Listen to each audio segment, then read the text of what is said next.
ఏపీకి తీవ్ర తుఫాన్ ముప్పు పొంచి ఉందని అధికారులు చెబుతున్నారు. ఇవాళ బంగాళాఖాతంలో తీవ్ర వాయుగుండం ఏర్పడనుంది.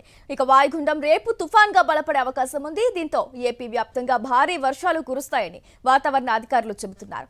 మత్స్యకారులు సముద్రంలోకి వేటకు వెళ్లొద్దంటూ హెచ్చరిస్తున్నారు అధికారులు.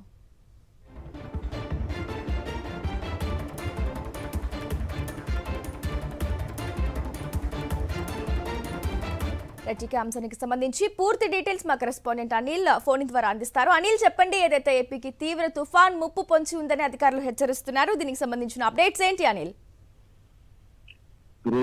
రేపు తుఫాన్ గా బలపడేటువంటి అవకాశం అయితే కనిపిస్తోంది. ప్రస్తుతానికి బంగాళాఖాతంలో వాయుగుండం కొనసాగుతుంది. రాగల 24 గంటల్లో 12 గంటల్లో తీవ్ర వాయుగుండంగా అయ్యి ఆ తర్వాత 24 గంటల్లో తుఫానుగా బలపడేటువంటి అవకాశం ఉంటుంది. 28వ తేదీ నాటికి తీవ్ర తుఫానుగా బలపడి తీవ్రం దాటేటువంటి సూచనలు కూడా స్పష్టంగా కనిపిస్తున్నాయి. అయితే ఇప్పటికే పెద్ద ఎత్తున రాష్ట్ర వ్యాప్తంగా ఇటు దక్షిణ కోస్తాతో పాటు రాయలసీమలో కూడా కుండపోత వానలు కురుస్తున్నటువంటి నేపథ్యంలోనే ప్రజలు అప్రమత్తంగా ఉండాలి. తీవ్ర తుఫాను వచ్చేటువంటి గాలిలో తీవ్రత అధికంగా ఉంటుంది.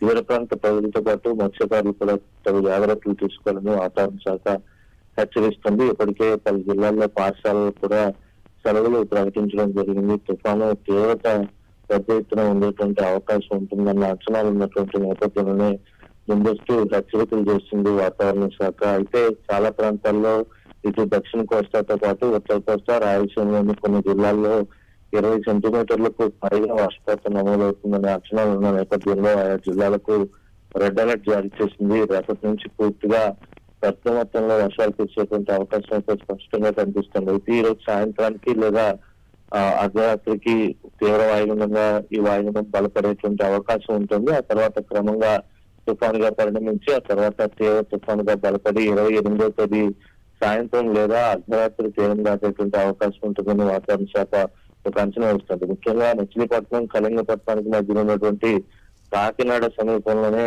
ఈ తీవ్ర తుఫాను తీరం దాటుతుందనే ఒక అంచనా కూడా ఉంది. మొత్తంగా ఆ ప్రాంతాల ప్రజలతో పాటు తీవ్ర ప్రాంత ప్రజలందరికీ కూడా వాతావరణ శాఖ అలర్ట్ జారీ చేసింది. ఇప్పటికే సముద్ర తీర ప్రాంతాలకు పర్యాటకులను అనుమతించొద్దని ప్రభుత్వం కూడా ఆదేశించినటువంటి సందర్భం కనిపిస్తుంది. మొత్తంగా చూస్తే కనుక తీవ్ర తుఫాను ఎఫెక్ట్ ఏపీపై పెద్ద ఎత్తున ఉండబోతుంది అనేది స్పష్టంగా అర్థమవుతుంది. ఏపీకి తీవ్ర తుఫాను ముప్పు పొంచి ఉన్నట్టుగానే భావించాల్సి ఉంటుంది. ప్రజలంతా కూడా అప్రమత్తంగా ఉండాల్సిన అవసరం కూడా ఉంది. Right, thank you Anil.